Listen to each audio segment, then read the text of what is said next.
What's good, people? It's Coffee. We got some news, man, and this is a hell of a story right here. I don't know if y'all heard this one. This is, whew, man. This is just tough. Ain't that no other like heartbreaking tough? I couldn't believe this. Are immediately married within a lie already. Yeah. You know what I'm saying? So the marriage was never the same after that, was it? No, it was. This is at the beginning. You know what I'm saying? This is right at the beginning. And so within that process, She probably should have kept that to herself. well, I'm glad she didn't. And so within that process, with that being known, it was just like, yo, with even in being, the pregnancy, she almost died within the pregnancy. So that was a hard time too. Right. It was a lot. It was other times she had gotten pregnant, other things, and it just got to a point. She had gotten pregnant again? Yeah. While y'all were together? Yeah. And it wasn't you? Not with me. Ah, come on, Cal. It wasn't me. It was. And you stuck around? Yeah, I stuck around. But here's the thing. These were things that were being revealed. She telling you this. No. How did you find this out? I want to know how you found this out. You read a letter. You got went through the phones. Yeah. Okay. All right. So how that one went? There was a thing where we weren't having sex anymore. And we weren't doing anything anymore because you weren't having sex. Clearly, she was. Yeah, it's just because of I knew what was going on, right? And I was like, "Yo, what is even happening? You're not coming home. You're not doing all these different things." And y'all married? She not coming home? Yeah. But then this was, back then. Yeah. We praying for her now. It's all good. Yeah. But this is what the process of what I was going through. Oh, yeah. And so now, as this is going on, there was a time get some more soda. I need something stronger than soda. You telling me that, right? Go ahead, brother. I mean, you had one, you ordered that, but that wasn't yours. She told you didn't know you had one of your own, and she. Yeah, well, yeah.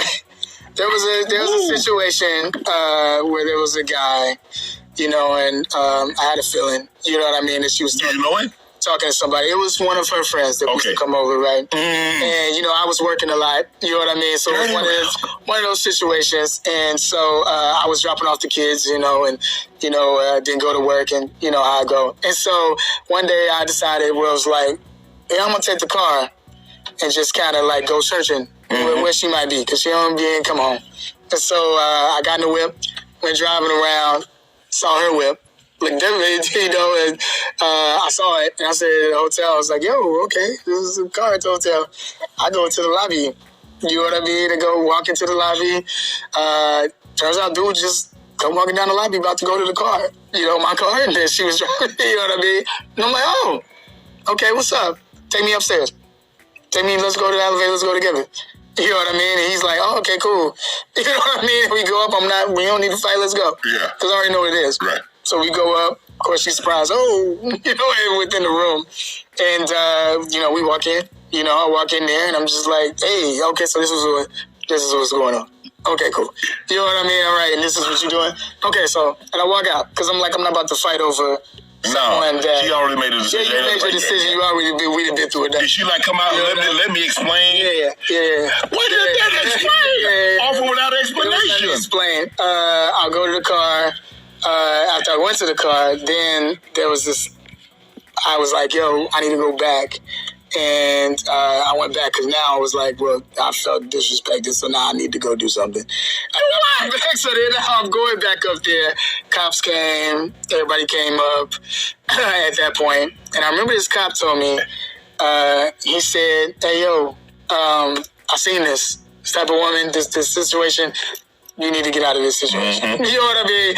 You need to get out of this situation. Like a goofy, still stayed around. You know what I mean? We said we was trying to make it work for the kids. You know what I mean? Trying to make it work for the kids. But it just wasn't working out. You know what I mean? Trying to make it work. And she ended up getting pregnant by another guy. Now, how that situation happened was that I was at the hospital. She had a sickle cell trait. So she ended up, I'm thinking it's that. We go in there, and the doctor comes in and says, yeah, so you lost the baby. And I was just like, hey, yo, what? You lost the baby? And I'm like, oh, I know that's not mine. And so I lost the baby, and and I'm like, okay, so she was pregnant at that time. And this was just like, what was going on? You know what I mean? Within the relationship. That was rough. But then it's also doing movies, doing TV shows, doing all these things as this is going on, not really telling anybody anything. Right. I wasn't telling my parents, telling my family what was going on. Right. You know, so now all these situations are happening, and I get to the point where I'm at, 2004. I get a phone call, and she's this guy, that she wants to be with, and I was just like, okay, yeah, y'all need to be together. You know what I mean? Like, let's do this. And I just felt like at that point it needs to be a reset button. Mm-hmm. Just because I looked at my parents and how beautiful their relationship was, and how this relationship was not being that at all, and how what I thought marriage would be wasn't that at all. And then even just the navigation of this industry as well, and what was going on. Mm-hmm. I just wanted to hit an off button at that point, and I felt like that was the answer. Right. At the Sun Hotel in Canada, on the other side of a balcony, I tell people, I heard something tell me, hey, yo, get into a room, lock the door, and get off this balcony. I know that was God now. But at that time, I said it was a person, but I know it was God that told me to do that. Damn, man, Kel, Kel's chick was like, he's a dude.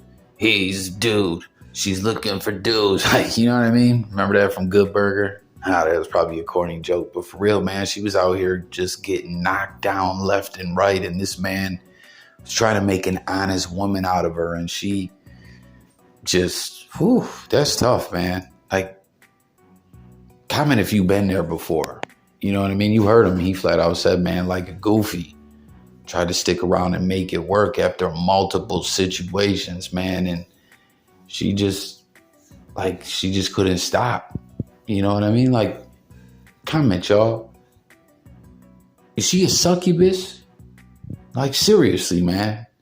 I'm telling y'all, like, we're in this crazy time where hell on earth, good versus evil, the end times and all that. Succubus is running rampant all over the globe. It's just flocked. Picture that, man, to think, even after everything, all the horrific-ish, like you've been through with this woman, your wife, she has autoimmune sickness. I have autoimmune sickness, man. That ish will beat you down, right? So he tries to be a good man despite all this and be there for her. And because, he's like, the sickle cell's kicking her ass again. She's hospitalized. She's foul, but I don't want her to go through this alone, and come to find out she lost a baby that he knew it wasn't his baby. Like you heard Shannon Sharp, the proprietor of Club Shay Shay, saying, she was having sex. You weren't. Clearly she was. I mean, damn, man. It's crazy. And it shows you, like, rich motherfuckers can go through that. Poor people, if you just get with the wrong one, man, it can just go all bad. And this was, this was something else to hear right here. What a tale. You know what I mean? Like, I bet Kel just wishes he was back working at the Good Burger, making minimum wage, brethren, with a